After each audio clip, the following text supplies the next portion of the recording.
오늘도 주님께 예배하기 위해 모이신 교회 여러분을 주의 이름으로 그리스도의 은혜와 평강이 충만하기를 축복합니다.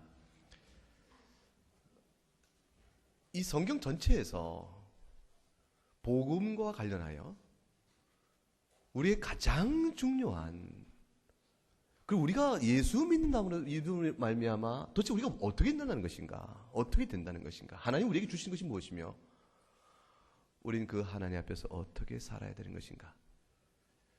이 굉장히 무겁고 어려운 질문인데, 이 모든 질문에 대한, 이런 질문에 대한 가장 짧은 요절로 답을 한다면 무엇입니까? 오늘 본문입니다. 오늘 본문이 그 질문의 답이 됩니다.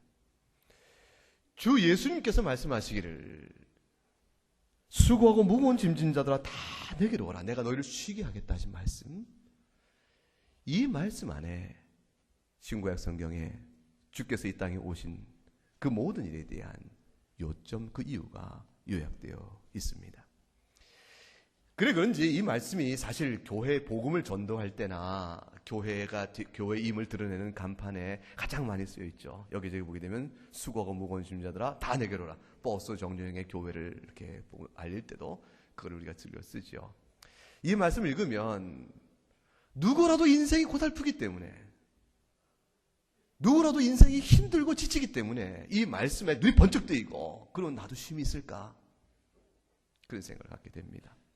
그러므로 이 말씀이 우리로 하여금 예수께 나오게 하는 아주 중요한 끈이 되어지고 또 말씀의 권면이 되어집니다.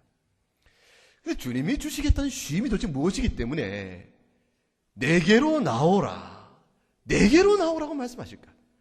주여, 주님이 아니면 그 쉼을 못 갖는 겁니까? 우리가 다른 곳에 가면 쉼을 못 가질까요?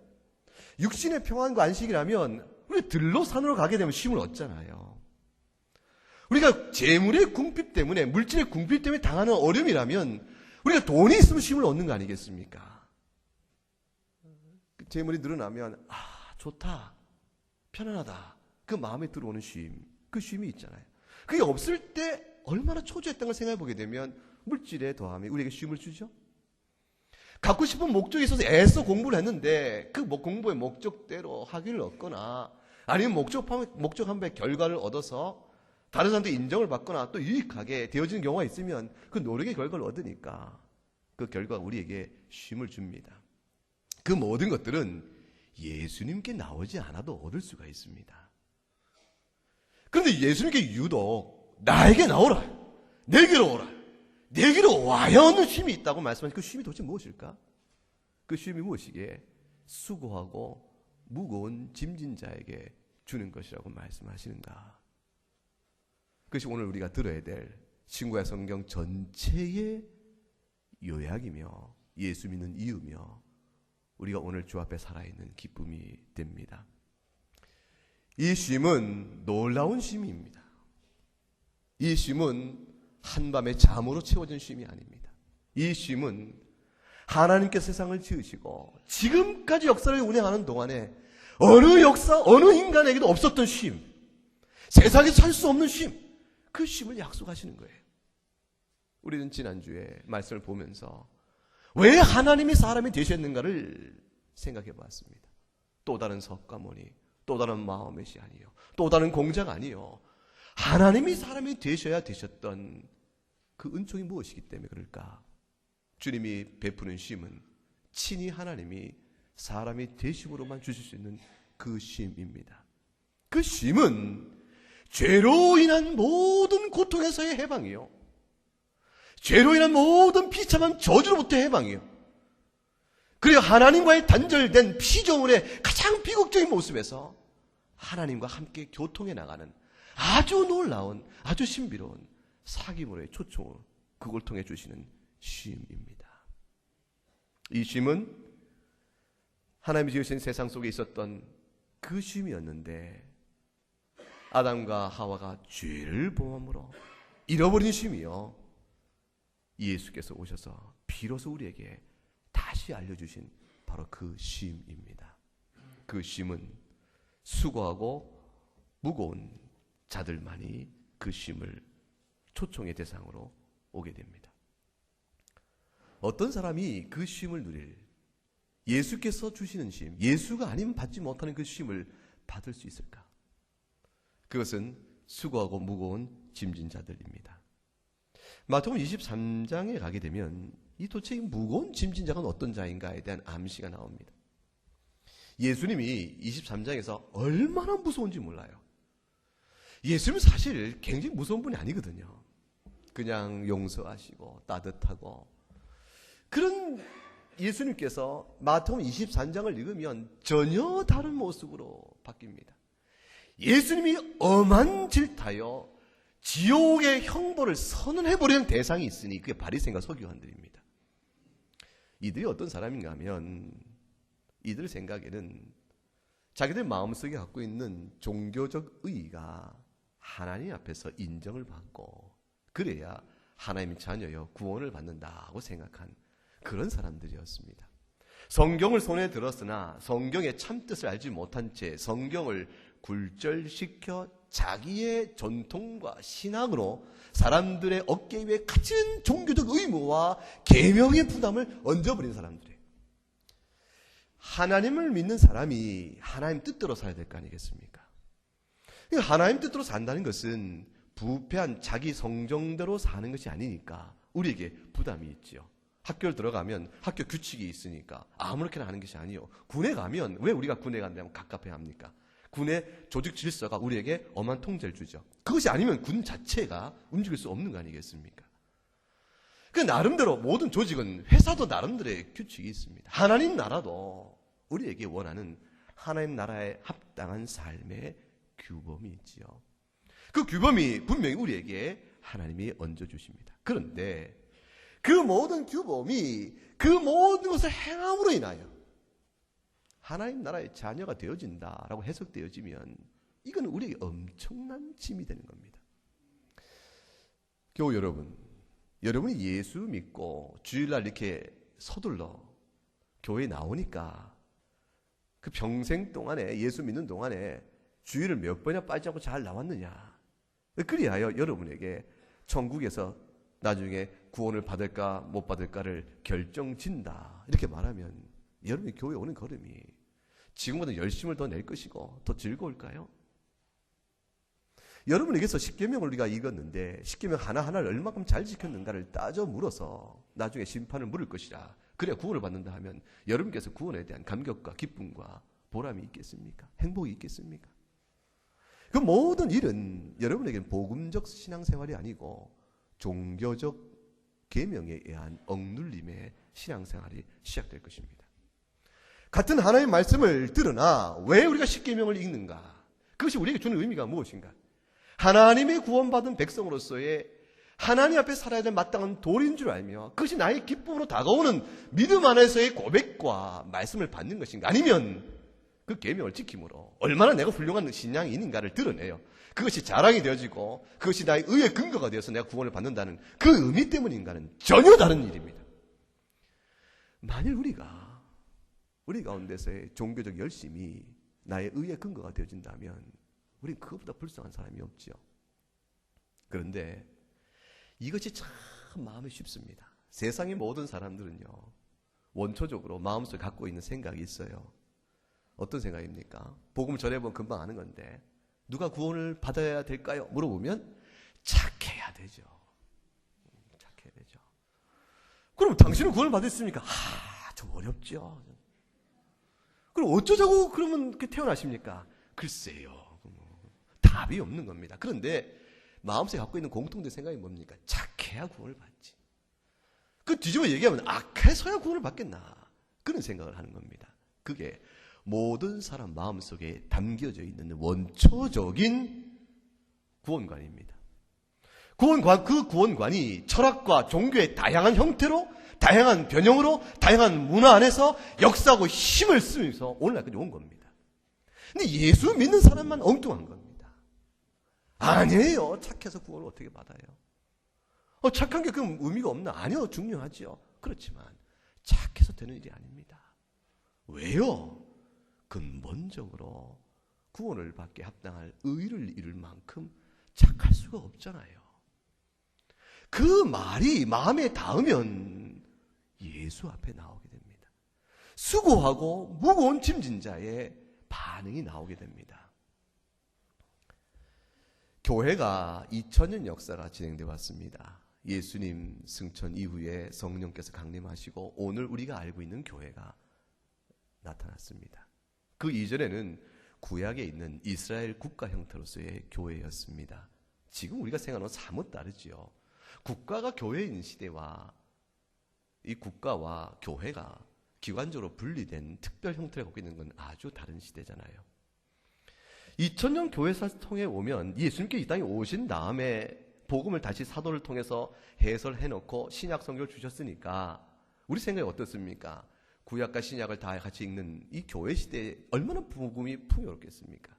그런데 성경을 읽어도 인간의 원초적인 마음속에 자기 의의 근거를 이루어야 한다라는 이 부담, 이 생각이 성경을 읽어도 여전히 성경 해석에 영향을 미쳐서 상당한 오랜 기간 동안 복음이 뒤틀려지고 왜곡된 일이 교회 속에도 오랜 동안 지속되었습니다. 중세 동안 그 어떤 복음의 굴절이 계속되어 오는 그때에 종교개혁이 이루어지게 되는 거 아니겠습니까? 이 마틴 루터를 생각해 보세요. 이 마틴 루터가 왜 하나님의 은혜를 입고 특별한 사람이었냐면 이분이 아주 훌륭한 신부였어요. 그러니까 이분이 아주 훌륭한 경건한 노력을 하는 종교인이었습니다. 그러니까 중세 그때 말기에는요, 얼마나 교회가 타락했는지 그저 성직을 돈 주고 사고 팔 뿐 아니라 그냥 모든 그 독신주의를 겉으로는 표방하지만 속으로는 전혀 그렇지 않았던 일들이 질비했으며 교권과 세상 권력이 맞물리니까 그 안엔 돈과 권력의 부패한 구조가 말할 것 없고 성적 타락과 윤리적인 부패성은 말할 수 없었던 시대입니다. 온갖 미신이 복음을 대신하고 있었던 시대였어요. 그런데 이 루터에게 하나님의 은혜가 임해서 루터는 강렬한 하나님의 은혜를 원했던 사람입니다. 그런데 그 당시 신학이 가르쳐 준 대로 열심히 하나님 이름을 부르고 애를 쓴 거죠.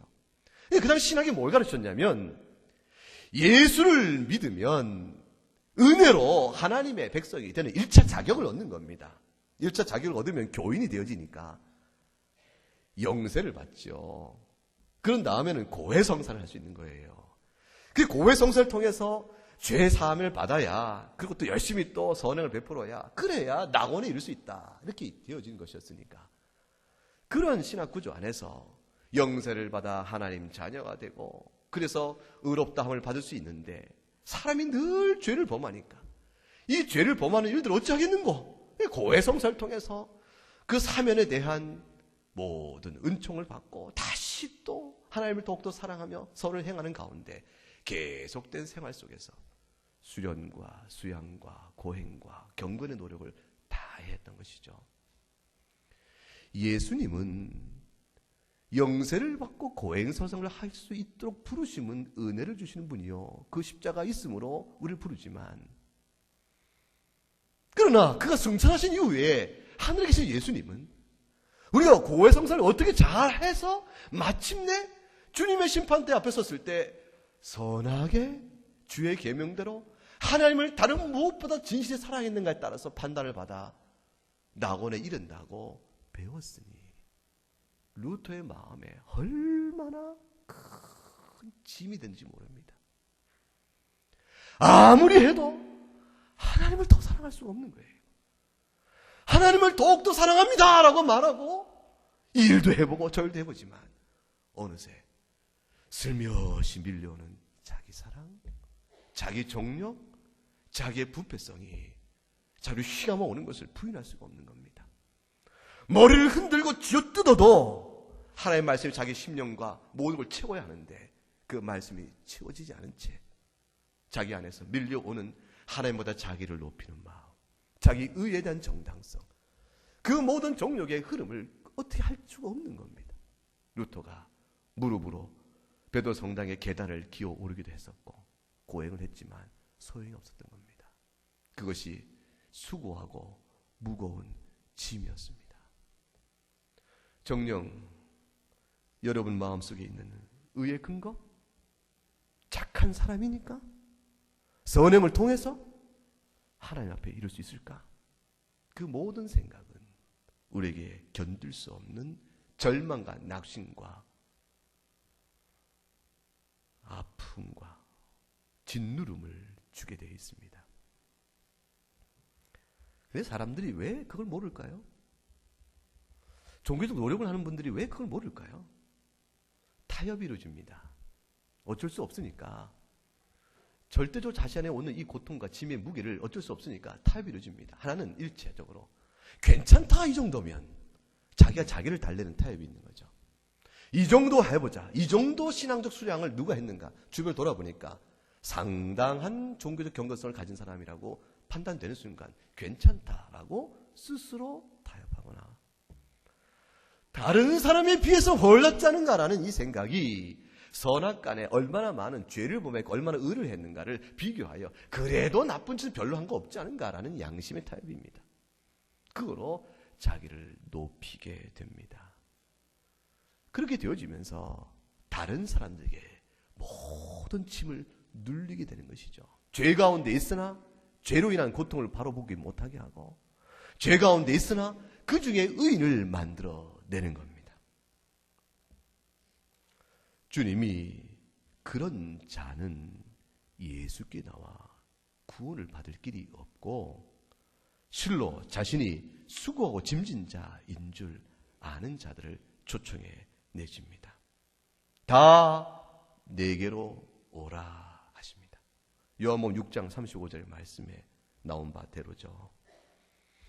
나는 생명의 떡이니 내게 오는 자는 결코 줄이지 아니할 터이요 나를 믿는 자는 목마르지 아니할 터이라. 예수님께 나오면 어떤 일이 있기 때문에 그토록 수고하고 무거운 짐진 자들이 노임을 받을 수 있을까요? 예수님이 베푸시는 생명의 떡 때문입니다. 예수님이 베푸시는 생명수 때문입니다. 이걸 먹으면 배고프지 않아요. 이걸 마시면 결코 목마르지 않습니다. 예수님이 채워주시는 의는 내 의가 아니요 내가 추구하는 의가 아니요 나로서는 감당할 수 없는 죄의 문제를 그대로 가리우시는 예수님의 은총입니다. 그 은혜를 입는다는 것이 무엇을 뜻합니까? 예수님 앞에 엎드리는 거죠. 실로 부패한 죄인입니다. 근데 내 앞에 서신 예수님은 아들 하나님, 참 하나님이요 참 사람이십니다. 예수의 존재에 대한 올바른 고백. 그 어찌하여 이 땅에 오셔서 죽으셨는가? 그게 내 죄를 대속하기 때문이 아닌가? 죄사함에 대한 전적인 확신.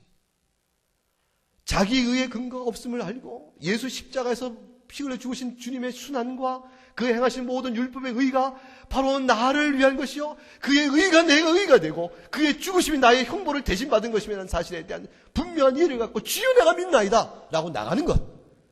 주님 앞에 나오는 겁니다. 그렇게 되어지면 오직 주님 앞에 감사로 나가야겠다. 신앙생활은 감사 외에 다른 말로 표현할 수 없음을 압니다. 아주 전적인 변화가 생깁니다. 이전까지의 모든 종교생활은 나의 수고요, 나의 삭스로 받는 대가를 주 앞에 구하는 것으로 나가는 거였는데 이제 예수님 앞에 나오게 되니까 전혀 180도 변하게 되어집니다. 이미 받은 말할 수 없는 사랑에 대한 오직 감사뿐 신앙생활 달리 무엇으로 말하겠습니까? 감사합니다. 주님 감사합니다. 주님 감사함으로 주님 앞에 나갑니다. 주님 감사함으로 주의 자녀됨을 믿습니다. 우리가 예수를 믿어도 불안할 수가 있습니다. 여러분 정말 편한지 모르겠어요. 예수를 믿어도 우리 심령에 정말 내가 구원받았을까 하고 불안할 수가 있습니다. 언제 그렇습니까? 우리가 연약한 성정대로 죄를 그렇게 범하고 나면 두렵지요. 그런데 예수님의 은혜로 구원받는다는 것은 첫째 먼저 생각할 것은 뭐냐면 우리가 예수 믿고 구원을 받는다고 해서 사람이 바뀌지 않는 사실을 좀 이해해야 합니다. 예수 믿고 구원을 받으면 사람이 바뀐다. 그 말은 반은 맞고 반은 또 아닌 말입니다. 근데 내가 과연 구원받은 자를 생각할 때 내가 얼마나 바뀌었는가, 이것은 구원을 받았는가 말에 드는 방증은 되지만 결정적 근거는 아닙니다. 왜냐하면 예수를 믿고 구원받아도 우리는 그 상태에서 똑같은 사람일 수 있기 때문에 그렇습니다. 여러분, 입양이 꼭 그런 거잖아요. 어떤 사람을 입양할 때 입양하고 난 뒤로 그 사람이 나의 자녀가 됩니다. 그러나 자녀가 됐다 하는 입양의 그 법적인 선언이 이루어지고 법적인 자격으로 자녀가 됐다는 사실이 그 이전과 그 위에 사람의 상태와 기질과 그 모든 걸 바꿔버립니까? 기질 똑같잖아요. 그 성정 똑같고. 그런데 법적으로 내가 입양한 그 순간에 자녀인 신분이 달라져 버린 거지 아닙니까? 우리가 하나님의 자녀 됐다는 건 바로 그와 같습니다. 예수 안에서 예수의 보혈의 근거 때문에 우리는 어떤 율법의 정죄로부터 자유케 되어지는 법적 의미에서의 하나님의 자녀로 신분을 확보하게 된 겁니다. 이것이 은혜인 것입니다. 이것이 믿음으로 어렵다 함에 대한 아주 중요한 영적 은택입니다. 왜 예수를 믿으면 의롭다 되는가? 의롭다면 도대체 무엇을 말하는가? 그것은 하나님의 자녀됨의 신분의 확인이요, 영원한 생명을 기업으로 받는다. 이 두 가지가 됩니다. 그것이 믿음으로 의롭다 한 자에게 주는 영광의 선물입니다. 이 선물을 받은 우리가 그러면 영광의 선물을 받았기 때문에 정말로 이 하나님의 자녀다운 예수님의 형상을 막 드러내는 말할 수 없는 성령의 충만을 우리에 막 솟아나와야 되는데, 뜻밖의 예수님 닮아가는 일은 신앙의 연단이 필요하고 많은 말씀의 지식이 필요하고 얼마나 많은 인생의 수고와 환난 가운데 우리를 바꾸고 가시는지, 하나님의 수고로운 열심이 평생 동안 우리가 되어짐으로 인해서 겨우겨우 조금씩 달라져 갑니다. 어떤 이는 예수 믿고 어제 오늘이 완전히 딴 사람이 되기도 하지요. 성령님의 은혜가 그렇게 되기도 합니다. 그러나 대부분의 사람은 우리가 다 알고 있는, 서로를 알고 있듯이 그렇게 조금씩 변해가는 겁니다. 교우 여러분 생각해 보세요. 조금씩 변해가지요. 어떻습니까? 자기 자신도 자랑할 건 못 되지만 자랑할 수가 없어요. 성도는 내가 얼마큼 변한 줄 알아? 이거 자랑 못 합니다. 왜냐하면 너무 죄송한 마음이 많아서, 받은 은혜는 너무 큰데 반응하는 게 너무 적어서 그 말 못 합니다. 나를 보라, 이 말 못 하는 것이죠. 그러나 다른 교우를 보면 보이는 거 있지 않습니까? 많이 변하셨습니다. 그 변화가 하나님의 손길로 우리를 이끌어가지 않습니까? 그래서 예수님이 주는 쉼은 두 가지 면입니다. 하나는 우리가 수고하고 땀을 흘려 자기 의를 근거로 하나님의 자녀가 되는 것이 아니라 예수님의 공로로 받는 것이라는 사실을, 그것이 주는 우리의 말할 수 없는 행복과 쉼이 있습니다. 불법함을 아무 삭도 없이 가림을 받는 자의 행복이 얼마나 큰가? 얼마나 큰 빚이 있는데 아무 조건 없이 탕감받는 자의 행복이 얼마나 큰가? 이것이 바로 죄사함의 용서를 받는 자의 행복입니다. 그것이 우리에게 주는 쉼의 첫째 측면입니다. 두 번째 쉼은 이 첫 번째 쉼을 누린 자에게서만 확인되고 누려지고 맛보할 수 있는 쉼이 있는데, 그것은 예수 그리스도에 주신 멍에를 메우는 것입니다. 주님이 내게 오라 하셨고, 두 번째 뭐라고 하셨습니까? 나는 마음이 온유하고 겸손하니 와서 내 멍에를 메라, 이렇게 말씀하십니다. 그게 오늘 읽었던 29절의 말씀 아닙니까? 주님의 멍에를 메는 그 기쁨 가운데 누려지는 쉼입니다. 이 쉼은 참다운 성도에게 나타나는 거룩한 성화, 거룩함으로 빚어가는 가운데 누려진 쉼입니다. 성도는 아주 이상합니다. 그 이전과 틀림없이 달라지는 한 가지 사실이 있습니다. 전에는 죄를 지으면서도 야릇한 즐거움과 죄로 인해서 목적한 바를 성취하는 기쁨이 있어서 죄를 짓는 즐거움을 탐닉하거나 그를 무관심하거나 내버려 두면서 살아갔던 인생일지 모릅니다. 예수 믿고 나면 그것이 어려워지기 시작합니다. 예수 믿고 나면 즐거움의 내용이 바뀌어지기 시작합니다. 전에는 즐거웠으나 그러나 그것이 나쁜 쾌락이었는데, 지금 예수 믿고 나면 그 나쁜 쾌락 얻은 즐거움이 이상하게 짐이 되어지고 무거워지기 시작합니다. 변한 겁니다. 입맛이 달라지기 시작하는 것입니다. 입맛이 바뀌는 거예요. 음식 맛이 바뀌는 겁니다. 고기를 좋아했던 사람이 건강에 위험이 있다는 사실을 알고 한순간에 체질을 바꾸기 위한 노력한 후에 채식으로 바뀐 뒤에 고기를 맛보지 않고 싫어지겠던 사람처럼 입맛이 바뀝니다. 그래서 마음의 쉼이 달라져요. 전에는 주일에 예배 드리지 않고 산에 들러가도 마음이 쉼이 있었는데 하나님께 예배를 거른다는 일이 징으로 옵니다. 왜냐하면 주 안에 예배 드리면 누리는 너무 큰 영적 기쁨을 누리기 때문에 여기 쉼을 느끼기 시작하는 것이죠. 전에는 그저 세상의 여러 일로 뭔가 마음을 다 빼앗겨도 얻어진 성취가 있으면 이거로 난 족하다. 그것이 추구하는 것이 무엇이든 간에 그러나 이제는 영적 진공과 허망을 느낍니다. 정녕 내 영혼의 안식은 주께 있으니 주의 교훈을 내가 어찌 잊지 아니하겠으며 주의 교훈을 어찌 마음에 두고 내가 순종하지 아니하겠는가. 변하는 겁니다.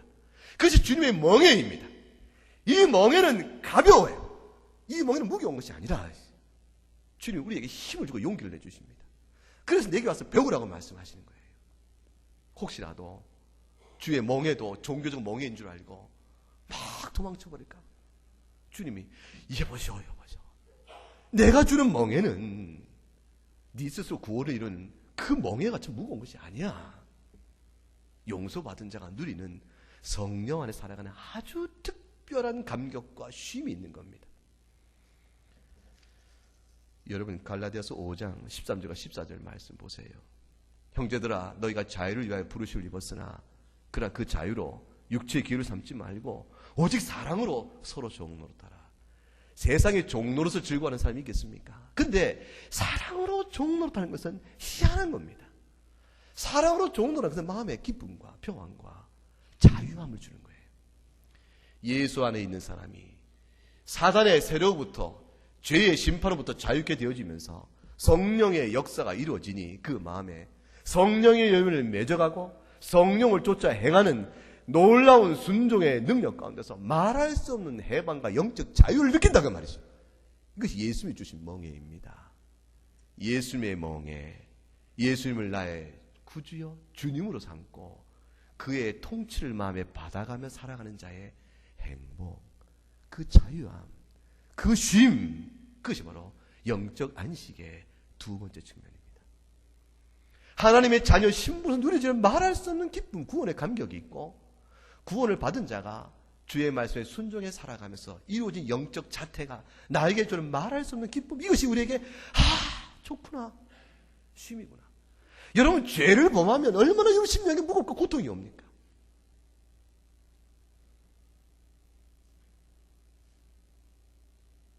큰 죄를 범하지 않아도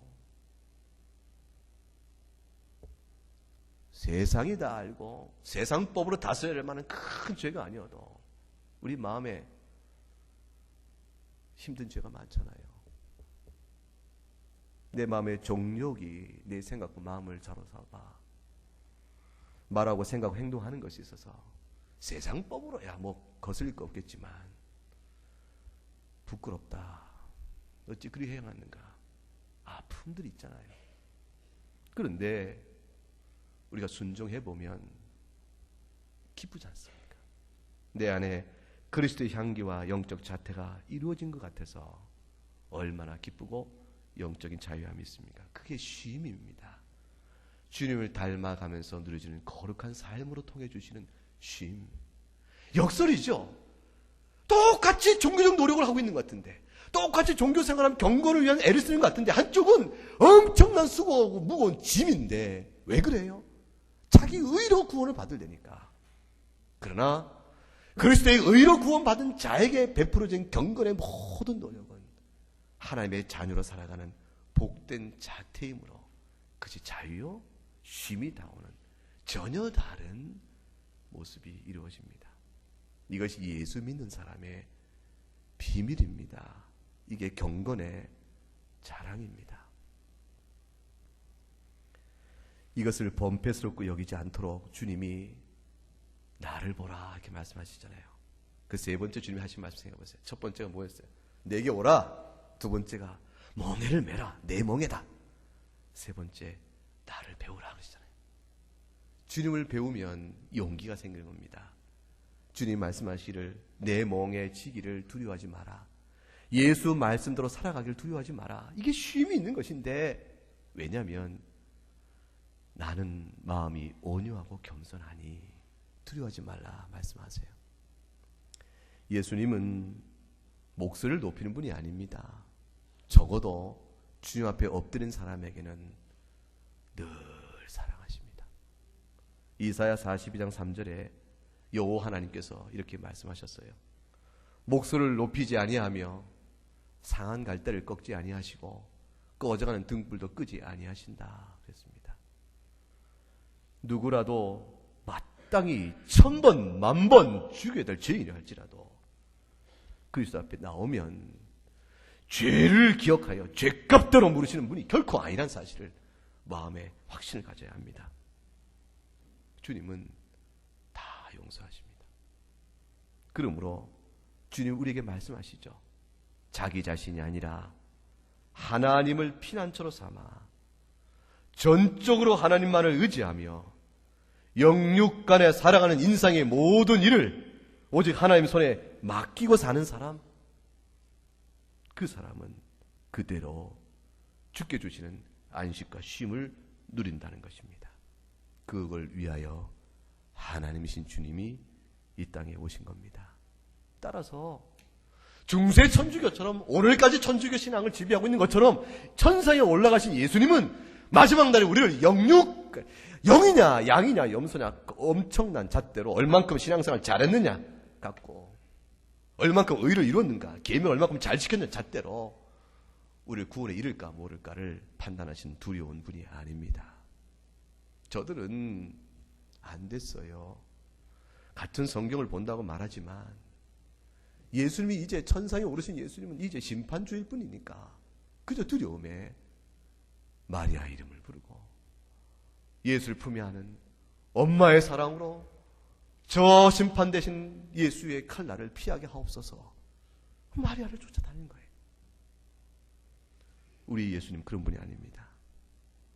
한번 부르신 예수님의 사랑은 그날에도 우리를 좋게 용서하시는 온유 겸손하신 주님이시여. 그리고 주님 말씀하시길 내가 주는 멍에는 쉽고 그 멍에로 인하여 짊어지고 나가야 될 그 짐은 가볍다.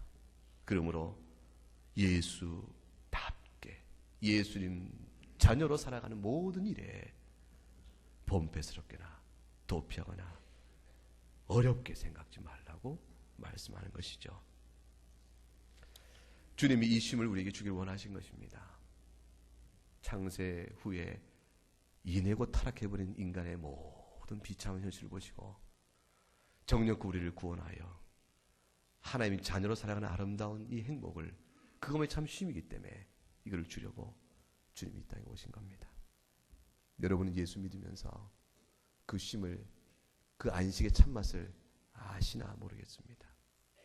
아시죠?